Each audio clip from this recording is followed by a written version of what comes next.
مشاهير دمروا حياتهم المهنية بسبب معلومات كاذبة نشروها أو تصرفات غريبة. وراح نبدأ أول شي بليل تاي، أو المعروفة باسم أصغر وأغنى طفلة في العالم.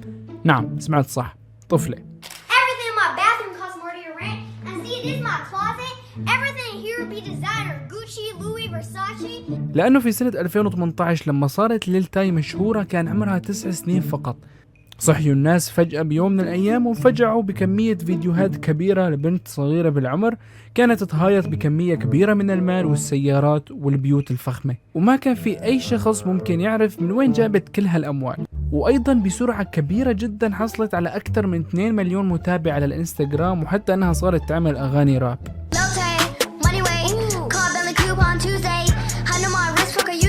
فكانت مكسرة الدنيا في كل شيء. لذلك الناس صارت تتساءل من وين جابت كل هالأموال. بعد شوية بحث تبين أن ليل تاي كانت تستخدم سيارات ما بتمتلكهم أصلا ولا حتى مستأجرتهم. السيارات اللي كانوا يظهروا بالفيديوهات كانت والدتها مسؤولة عنهم، يعني الأم كانت تشتغل في شركة أو في معرض بيع سيارات، لهذا السبب كانت الوالدة عندها مفاتيح السيارات هاي. فليل تاي كانت تاخذ مفاتيح من أمها وتروح تصور فيهم فيديوهات وتنشرهم على الإنترنت. ولما انفضح هذا الموضوع للأسف أمها انطردت من الشغل بسبب أنها كانت مهملة وكانت تسمح لبنتها بأنها تسوي الأشياء هاي. ومن بعد هذا الفضيحة ليل تاي اختفت وما رجعت ظهرت للإعلام مرة تانية أبدا. والآن دور ليل بامب. انشهر ليل بامب في أواخر سنة 2017 وبدايات 2018 بسبب أغنية واحدة فقط، وهي الأغنية كانت سيئة جدا. صح أنها حصلت أكثر من مليار مشاهدة لحد الآن، ولكن بنفس الوقت في عليها أكثر من 1.8 مليون ديسلايك. شهرته كانت قصيرة جدا لأنه باختصار كان ماشي مع ترند اسمه ترند المامبل راب. هذا النوع من الأغاني لاقى كمية كره كبيرة جدا، وطبعا أكيد مثل كل شيء في له ناس بيحبوه وناس بيكرهوه، وهذا الشيء كان فيه له ناس بيحبوه، ولكن ردة فعل الناس بشكل عام كانت الكره، خصوصا من الناس اللي بيسمعوا الراب على أصوله.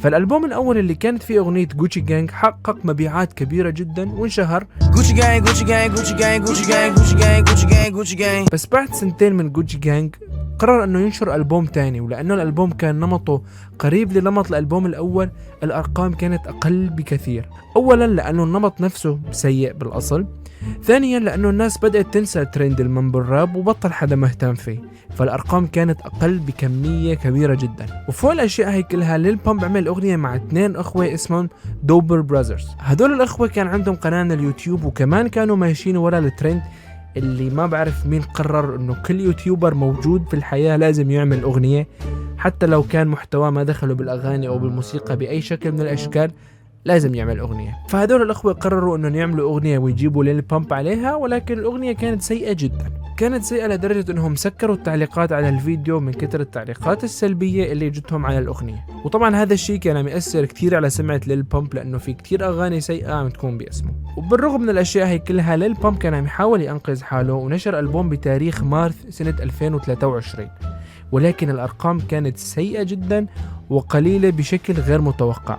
والسبب بكل بساطة انه بدل ما يشتغل على اسلوب معين خاص فيه قرر انه يلحق ترند، ولما راح للترند راح معه ليل بامب. كانيا ويست، ومن اين نبدأ يا كانيا او يا لانه كانيا ويست غير اسمه وصار يه. للاشخاص اللي ما بتعرف كانيا ويست هو باختصار رابر مشهور جدا. كل المشاكل او الاشياء الغريبة بدأت تظهر على كانيا ويست لما قرر انه ينفصل عن زوجته اللي هي كيم كارداشيان. لما اتخذوا قرار الانفصال كانيا ويست صار يتعامل مع التويتر والانستغرام والسوشيال ميديا بشكل عام كأنها محادثة واتساب. صار ينشر كل شيء ويوجه كلام غريب جدا لزوجته أو لطليقته كيم كارداشيان، كله للعموم قدام الناس كلها. وحتى انه صار ينشر فيديوهات ويدعي عليها ويقول انه انا الحق معي وانا لازم اخذ اولادي لانه صار في مشاكل بينهم ومين راح ياخذ حضانة الاولاد. If I say stop, I wasn't running. If I say it ain't running, I wasn't stop with running. Your cameras. I know, but Kanye, you're a celebrity.